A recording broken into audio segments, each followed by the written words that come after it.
Perception is one of the most important ideas in this chapter, and in management overall. So what is perception? It's the process through which we notice and interpret our environment. But here's the key: perception is not neutral. Our values, personality, needs, and emotions all shape how we see the world. Take this example. In one study, people who were afraid of spiders often misjudged the spider's movements. They thought the spider was moving toward them, even when it wasn't. That shows how our fears and feelings shape what we see. The truth is, there may be one objective reality, but each of us sees it differently. We don't notice everything around us, and even when we do, we interpret it in our own way. Let's look at a viral example. Pause the video for a second and think, what colors do you see in this dress? When this photo went viral in 2015, about 42% of people saw black and blue. Around 40% saw white and gold. Personally, I see white and gold, but I get why others see black and blue. This became a great analogy for how we perceive bigger issues like climate change. Some people see it as a huge urgent threat, others dismiss it completely. The point is that people can look at the same thing and reach totally different conclusions. Here's another example. Look at this image. Do you see two faces or a cup? Our visual perception can easily trick us, and the same thing happens in management.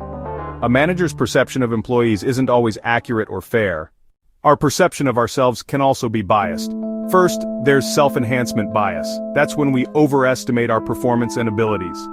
Stock market investors are a good example. Many believe they can beat the market, but research shows most would do better with a simple index fund. Then there's self-effacement bias. That's the opposite, underestimating ourselves and having low self-esteem. And there's false consensus error. That's when we assume others think and act like we do, especially when we've done something wrong. We tell ourselves, everyone does it, even when that's not true. Being aware of these biases, especially overconfidence, can help us make better decisions. We also make mistakes in how we see other people. One common shortcut is the use of stereotypes. For example, people with tattoos or piercings may be judged unfairly during hiring. That's the danger. Stereotypes oversimplify and ignore individual differences. Stereotypes can also turn into self-fulfilling prophecies. If you expect someone to behave a certain way, you might treat them in a way that actually makes it happen. Managers often fall into selective perception. That's when they focus on certain information while ignoring other parts. For instance, a CEO with a marketing background might rely too heavily on marketing reports while ignoring operations.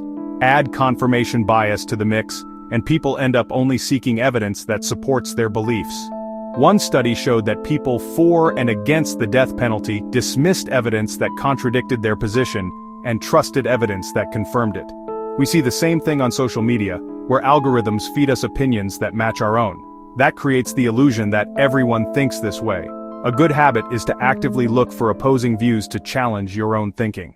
Here are some short videos on stereotypes, self-fulfilling prophecy, and selective attention. One is a classic attention experiment. I guarantee it will surprise you.